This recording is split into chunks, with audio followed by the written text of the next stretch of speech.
ओम अज्ञानतिमिरान्धस्य ज्ञानाञ्जनशलाकयः चक्षुरुन्मिलितं येन तस्मै श्रीगुरुवे नमः। हरे कृष्णा। आज गीता श्रृंखला के सत्र क्रमांक 531 में आप सभी भक्तों का हार्दिक स्वागत है। आज हम श्रीमद् भागवत गीता के 70वें अध्याय के जो कि है श्रद्धा के विभाग श्लोक क्रमांक 3 का अध्ययन करेंगे। तो आइए, श्लोक इस प्रकार है। सत्वानुरूप सर्वस्य श्रद्धा भवति भारत, श्रद्धामयो अयम पुरुषो यो यत् श्रद्धा स एव च। अर्थात भगवान श्री कृष्ण कहते हैं कि हे भरत पुत्र, विभिन्न गुणों के अंतर्गत अपने अपने अस्तित्व के अनुसार मनुष्य एक विशेष प्रकार की श्रद्धा विकसित करता है। अपने द्वारा अर्जित गुणों के अनुसार ही जीव को विशेष श्रद्धा से युक्त कहा जाता है। यद्यपि श्रद्धा सत्वगुण की वृत्ति है, भगवान श्री कृष्ण ने पिछले श्लोक में कहा कि व्यक्ति को किस प्रकार तीनों गुणों के आधार पर, सत्व रजो और तमोगुण के आधार पर उसके विषय में उसकी श्रद्धा उसके आधार पर बनती है और उसके अनुरूप वो कर्म करता है। अभी भगवान श्री कृष्ण इसमें सत्व गुण के विषय में वर्णन करते हुए कह रहे हैं कि यद्यपि श्रद्धा सत्व गुण की वृत्ति है, भक्ति में स्थित होने के लिए भक्तों सत्व गुण का होना बहुत आवश्यक है।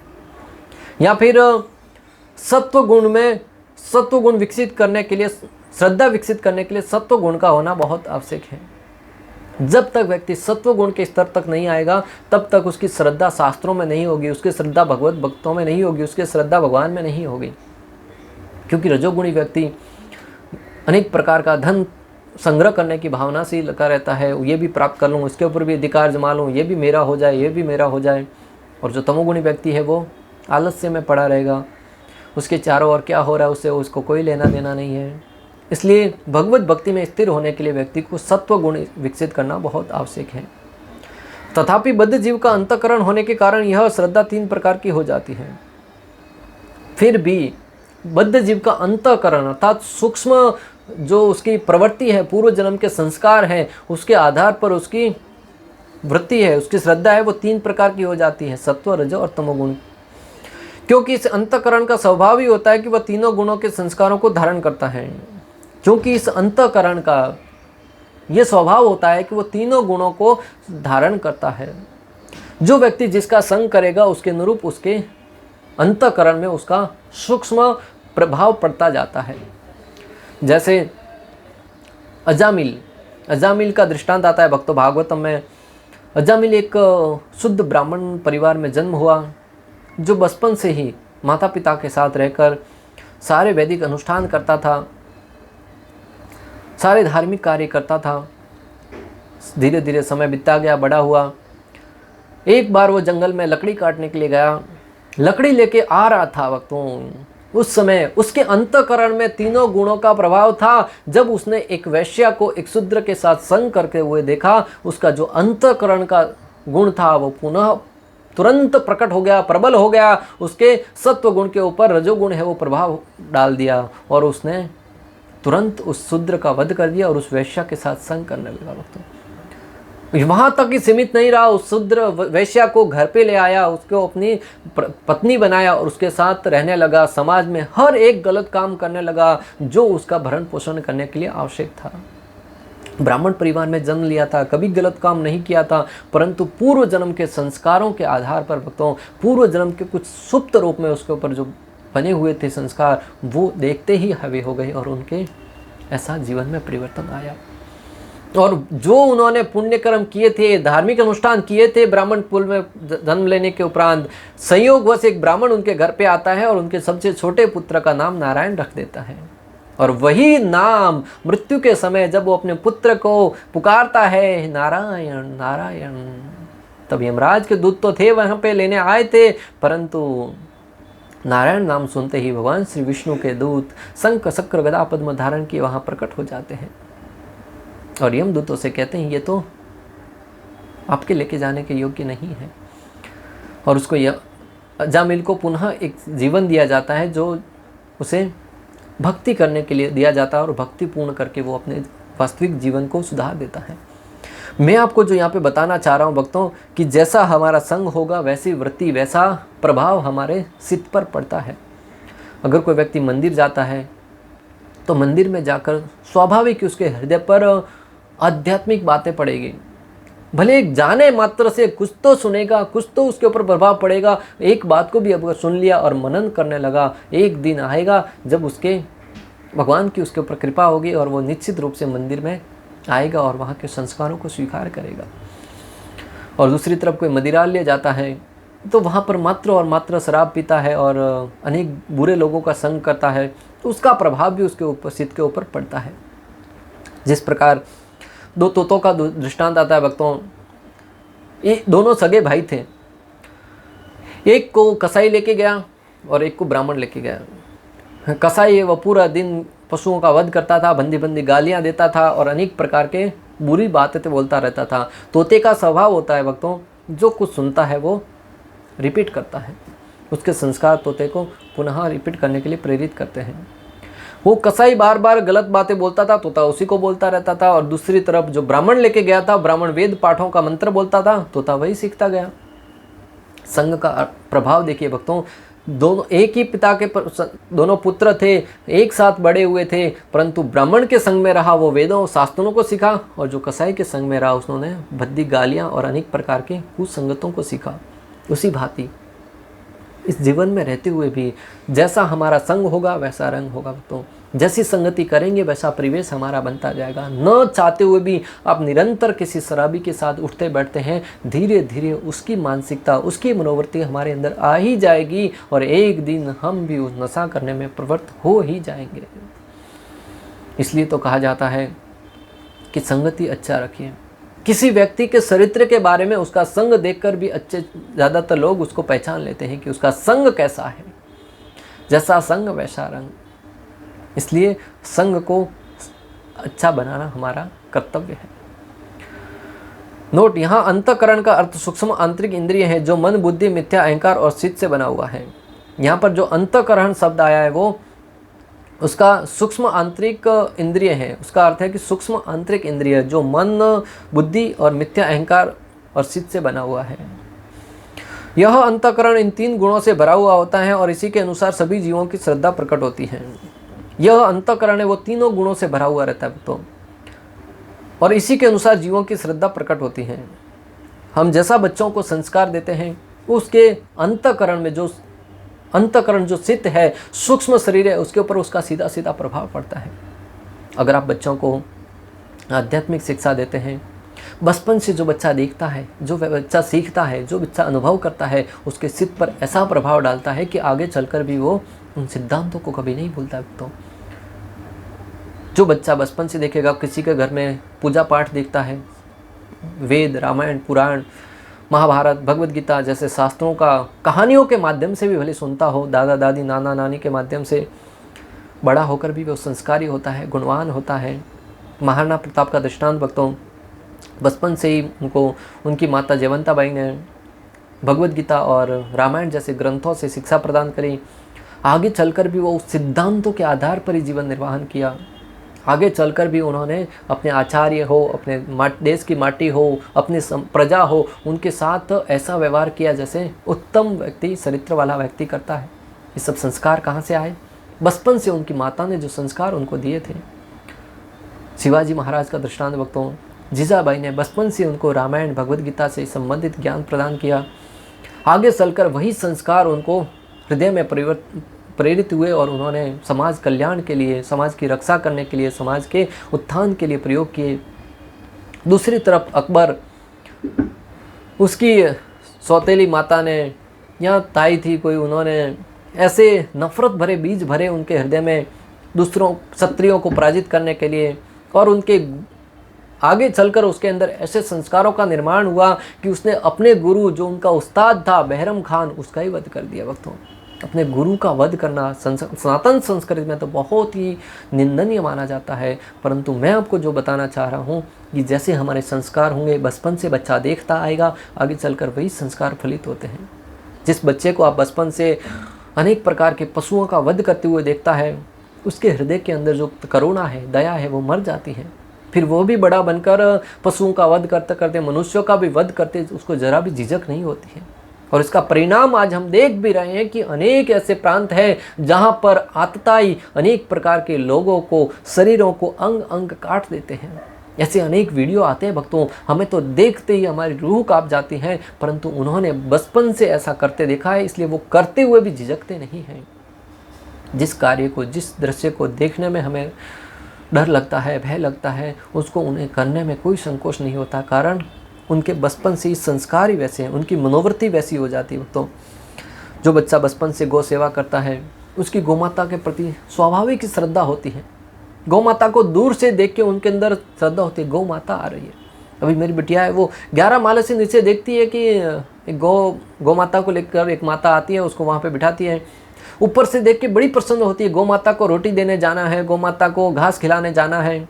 और दूसरी तरफ नन्हे नन्हे बच्चे जो गौ वध करते देखते हैं, वो बड़े होकर भी गौ माता का वध करने से पीछे नहीं हटते हैं। जो बच्चा बचपन से शास्त्रों को सुनता है, शास्त्रों को पढ़ता है, उसके अंदर शास्त्रों का सिद्धांत इस प्रकार घर कर जाता है कि वो शास्त्रों के सिद्धांत के अनुसार ही जीवन यापन करता है। इसलिए हमें चाहिए कि हम बच्चों को कैसी शिक्षा देते हैं, वो बच्चों के आगे के भविष्य, आगे के जीवन को निर्धारित करता है भक्तों। जो बचपन से हम बच्चों को संस्कार देंगे, ज्ञान देंगे, वही आगे चलकर बच्चे उसका पालन करेंगे। कई बार हम बच्चों को झूठ बोलना सिखाते हैं। हम चाहते नहीं कि वो झूठ बोले, परंतु अपने आचरण द्वारा बच्चों को कई बार झूठ बोलना सिखा देते हैं। जैसे एक बार एक व्यक्ति घर में काम कर रहा था, बाहर कोई आया, उसने बेल बजाया, बच्चा भागा भागा गया। बच्चा नन्हा सा स्वरूप होता है, उसको भले बुरे का या किसी प्रकार की साजिश का कोई ज्ञान होता नहीं। बाहर खड़े व्यक्ति ने कहा कि बेटा जाओ आपके पापा को बुलाओ। भागा भागा अंदर आया, पिताजी से कहा कि पिताजी बाहर कोई अंकल बुला रहे हैं। पिता ने आव देखा न ताव देखा। बच्चे से कहा कि बेटा जाओ उस अंकल से कह दो कि मैं घर पे नहीं हूँ। क्या कहा कि जाओ उस अंकल से कह दो कि मैं घर पे नहीं हूँ। बेटा नन्हा सा स्वरूप है, गया भागा भागा अंकल से कहने लगा, अंकल मेरे पिताजी बोल रहे हैं कि वो घर पे नहीं है। कहने का तात्पर्य आप समझ गए होंगे, परंतु मैं आपको जो इस बात की ओर ध्यान आकर्षित करना चाहता हूँ वो यह है कि बच्चे को हमने झूठ बोलना सिखाया। हमेशा बच्चे को कहते बेटा झूठ बोलना गलत बात है, परंतु हमारे आचरण द्वारा क्या सिखाया कि बेटा झूठ बोलना चाहिए। और एक बात आगे बढ़ी है, प्राय जो ट्रेन में जाते हैं, बच्चा 6 वर्ष का हो जाता है और बच्चे को अपनी उम्र बताने में बड़ा गर्व महसूस होता है। मैं 5 वर्ष का हो गया, मैं 6 वर्ष का, मैं 7 वर्ष का। परंतु माता पिता टिकट के पैसे बचाने के लिए घर से निकलते हैं, तब से बच्चे को रटना प्रारंभ करवा देते हैं। टीटी पूछेगा बोलना कि मैं 5 वर्ष का हूँ, जब पूछेगा बोलना मैं 4 वर्ष का हूँ। हम कहते हैं बेटा झूठ नहीं बोलना, परंतु सिखा क्या रहे हैं, झूठ बोलना सिखा रहे हैं। मेरे आंखों देखी घटना भक्तों, एक बार ट्रेन में सफ़र कर रहे थे, एक माता ने बिटिया को इतना सिखा दिया था कि वो 5 वर्ष ही बोले, परंतु बच्चे होते हैं प्राय अपना जो सही उम्र है वो बताने में गर्वित महसूस करते हैं। उन्होंने कहा कि मैं तो 6 वर्ष की हूँ अंकल। उस माता ने उसको चिमटा काटा, अनेक प्रकार से समझाने का प्रयास किया, परंतु बच्ची अपने बयान से टस से मस नहीं हुई। उस डीसी ने तो फाइन मारी, परंतु जाने के बाद उस बच्चे की जो हालत हुई है मैं आपको बयान नहीं कर सकता। जैसे तैसे करके हमने बीच में पढ़ के उनको समझाया कि ये गलत है, बच्चे को 500-1000 रुपये के लिए सब प्रताड़ित न कीजिएगा, परंतु ये आप और हम सब का स्वभाव है, कहीं ना कहीं हम ज्ञानता में सही बच्चों को झूठ बोलना सिखा देते हैं। इसलिए इन छोटी छोटी बातों पर गौर कीजिए और बच्चों को क्या संस्कार देना है ये हमें हमारे हृदय में झांक कर देखना चाहिए और शास्त्रों के आधार पर सीखना चाहिए। सतोगुण प्रधान अंतःकरण के श्रद्धा सात्विक होती है। जो सतोगुण प्रधान अंतःकरण है उसकी श्रद्धा है वो भी सात्विक होती है, और रजोगुण प्रधान अंतःकरण की श्रद्धा राजसिक होती है, और तमोगुण प्रधान अंतःकरण की श्रद्धा तामसिक होती है। ऐसा सामान्य व्यक्ति जो उपासक है और एक उपास्य की उपासना करता है, वह तीनों में से किसी एक प्रकार की पूजा करता है। ऐसा व्यक्ति जो अन्य की उपासना करता है अपनी श्रद्धा के अनुरूप सत्व, रज या तमोगुण तीनों में से किसी एक की उपासना करता है, अर्थात देवता, यक्ष अथवा प्रेत आदि की। अर्थात जो सत्वगुणी वो देवताओं की उपासना करेगा, जो रजोगुणी है वो यक्ष, और जो तमोगुणी है वो प्रेतों की उपासना करेगा। देवता के गुण उसके उपासक में भी आने लगते हैं, और जिसकी हम उपासना करते हैं उसके गुण भी हमारे अंदर धीरे धीरे आने लगते हैं। भूत प्रेत के उपासक द्वारा कठिन तपस्या की जाती है। जो भूत प्रेतों के उपासक होते हैं वो कठिन तपस्या करते हैं और भूत प्रेतों के गुण उनमें अंदर आने लगते हैं।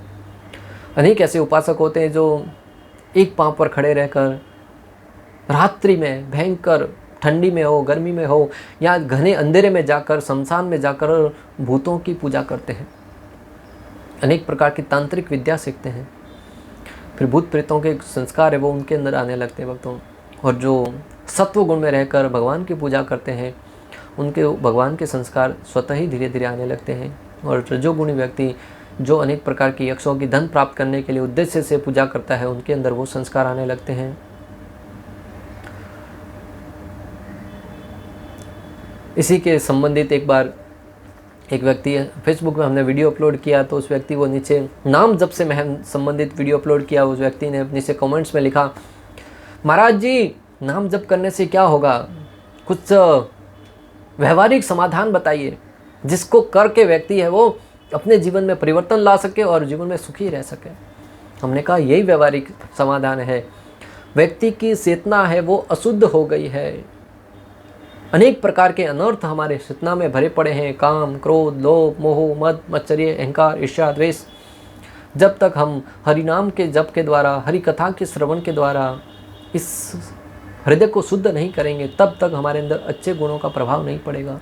और जब अच्छे गुणों का प्रभाव पड़ेगा तभी तो हमारे अंदर परिवर्तन आएगा।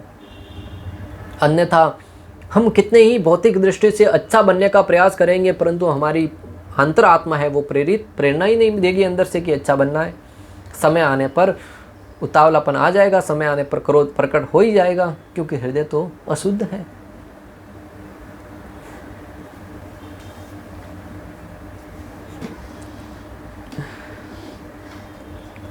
तात्पर्य, जो लोग शास्त्रों के विधि विधानों को जानते हैं लेकिन आलस्य या कार्य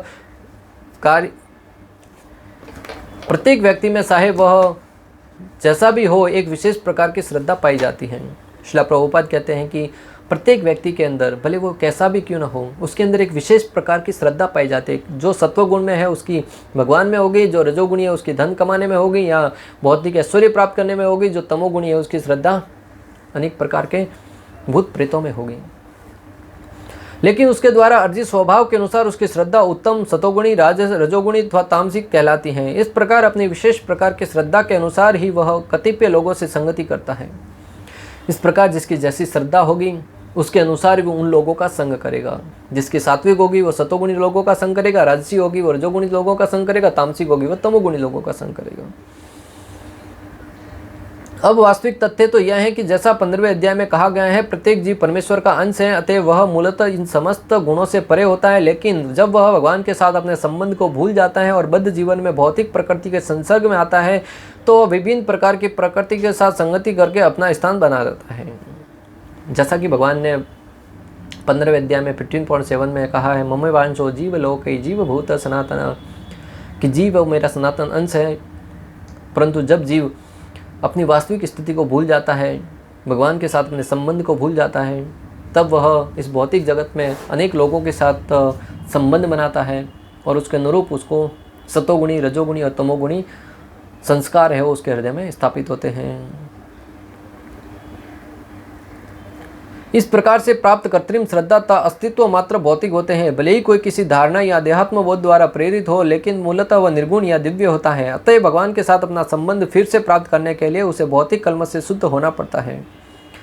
भले ही अनेक प्रकार के भौतिक आवरण उसके ऊपर चढ़ जाए परंतु मूल स्वभाव क्या होता है, भगवान का दास।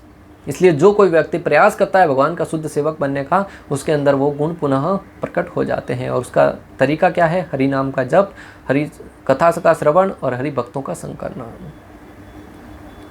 अतः भगवान के साथ अपना संबंध फिर से प्राप्त करने के लिए उसे भौतिक कलमश से शुद्ध होना पड़ता है। यही एकमात्र मार्ग है निर्भय होकर कृष्ण भावनामृत में लौटने का। यदि कोई कृष्ण भावनामृत में स्थित हो तो उसका सिद्धि प्राप्त करने के लिए वह मार्ग प्रशस्त हो जाता है। यदि वह आत्म साक्षात्कार के इस पद को ग्रहण नहीं करता है तो वह निश्चित रूप से प्रकृति के गुणों के साथ बह जाता है। अगर कोई व्यक्ति कृष्ण भावनामृत में न आकर भगवत भक्ति के कार्यों में नहीं लगता है तो वह निश्चित रूप से भौतिक प्रकृति के अनेक प्रकार के कर्म बंधन है उसको अपने साथ बहा के लेके जाते हैं। इस श्लोक में श्रद्धा शब्द अत्यंत सार्थक है। श्रद्धा मूलतः सतोगुणी से उत्पन्न होती है। मनुष्य की श्रद्धा किसी देवता, किसी कृत्रिम ईश्वर या मनोधर्म में हो सकती है, लेकिन प्रबल श्रद्धा सात्विक कार्यों से उत्पन्न होती है। व्यक्ति की श्रद्धा है वो सात्विक, राजसिक या तामसिक हो सकती है।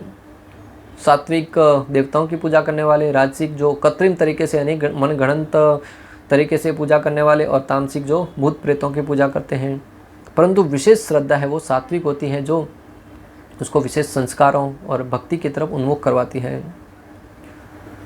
भौतिक बद्ध जीवन में कोई भी कार्य पूर्णतया शुद्ध नहीं होता, वे सब मिश्रित होते हैं, वे शुद्ध सात्विक नहीं होते। शुद्ध सत्व दिव्य होता है। शुद्ध सत्व में रहकर मनुष्य भगवान के वास्तविक स्वभाव को समझ सकता है। सत्व से भी ऊपर है शुद्ध सत्व। देवताओं से भी ऊपर जब हम शुद्ध सत्व के स्तर तक उठते हैं, तब हम भगवत भक्ति करने के लिए, जो कि इस भौतिक जगत से अलग है। भौतिक जगत का कोई भी गुण, भले वो सत्व हो, रजो या तमो गुण हो, पूर्ण रूप से शुद्ध नहीं होते हैं। कभी सत्व हावी होता है, कभी रजो, कभी तमोगुण। एक दूसरे के ऊपर उन दोनों का प्रभाव पड़ता रहता है। जैसा हम संग करेंगे, जैसा हम अन्न लेंगे, वैसा उसका प्रभाव बढ़ता रहेगा। परंतु शुद्ध सत्व में स्थित व्यक्ति होता है, वो इन गुणों से अलग रहता है। जब तक श्रद्धा पूर्णतया सात्विक नहीं होती, तब तक वो प्रकृति के किसी भी गुण से दूषित हो सकती है। प्रकृति के दूषित गुण हृदय तक फैल जाते हैं। अतएव किसी विशेष गुण के संपर्क में रहकर हृदय जिस स्थिति में होता है, उसी के अनुसार श्रद्धा स्थापित होती है। यह समझना चाहिए कि यदि किसी के हृदय सतोगुण में स्थित है, तो उसकी श्रद्धा भी सतोगुणी होगी। यदि हृदय रजोगुण में स्थित है, तो उसकी श्रद्धा रजोगुणी होगी। यदि हृदय तमोगुण में स्थित है, तो उसकी श्रद्धा तमोगुणी होगी। इस प्रकार हमें संसार में विभिन्न प्रकार की श्रद्धाएं मिलती हैं, और विभिन्न प्रकार की श्रद्धाओं के अनुसार विभिन्न प्रकार के धर्म होते हैं। धार्मिक श्रद्धा का असली सिद्धांत सतोगुण में स्थित होना है, लेकिन चूंकि हृदय कलुषित रहता है, अतः विभिन्न प्रकार के धार्मिक सिद्धांत पाए जाते हैं। श्रद्धा की विभिन्नता के कारण ही पूजा की भिन्न भिन्न प्रकार की होती है। हालांकि में सत्वगुण में स्थित होना होता है मुख्य रूप से, परंतु जिसकी जैसी श्रद्धा होगी, जैसा कार्य करेगा, उसके अनुरूप, उसकी श्रद्धा के अनुरूप उसका संग है वो मिलता रहेगा, और वो उन लोगों का संग करेगा, और उसकी हृदय है वो सत्व, रजो और तमोगुण का संग करता हुआ प्रतीत होगा, और उसके अनुरूप ही वो भिन्न भिन्न प्रकार की पूजा भी करते हैं। इस प्रकार श्लोक क्रमांक 3 में हमने पढ़ा कि जिस व्यक्ति का जैसा संग होगा, जैसा स्वभाव होगा, जैसी मनोवृत्ति होगी, जिन कार्यों को करने में उसकी रुचि होगी, उसके अनुरूप उसको अलग अलग लोगों का संग करने को मिलेगा। और जब तक वो इन तीनों गुणों से ऊपर शुद्ध सत्व के स्तर तक नहीं उठेगा, तब तक वो भगवत भक्ति में स्थित नहीं हो सकता। और जब भगवत भक्ति में स्थित हो जाएगा, तब उसको इस भौतिक जगत के किसी भी कार्य से उसमें लिप्त होने की आवश्यकता नहीं रहेगी। वो पूर्ण रूप से भगवान के साथ अपने संबंध को जान जाएगा, अपनी वास्तविक स्थिति को जानकर भगवत सेवा में लग जाएगा, और वही उसके जीवन की मुक्ति का आधार होगा। इस प्रकार श्लोक क्रमांक 3 का भक्ति वेदांत तात्पर्य पूर्ण हुआ। अंत तक हमारे साथ बने रहने के लिए आप सभी का हृदयपूर्वक, प्रेम पूर्वक बहुत बहुत धन्यवाद। श्रील प्रभुपाद की जय। श्री श्री राधा गोपीनाथ भगवान की जय। श्रीमद् भगवद गीता की जय। हरे कृष्णा कृष्ण कृष्ण हरे हरे, हरे राम राम राम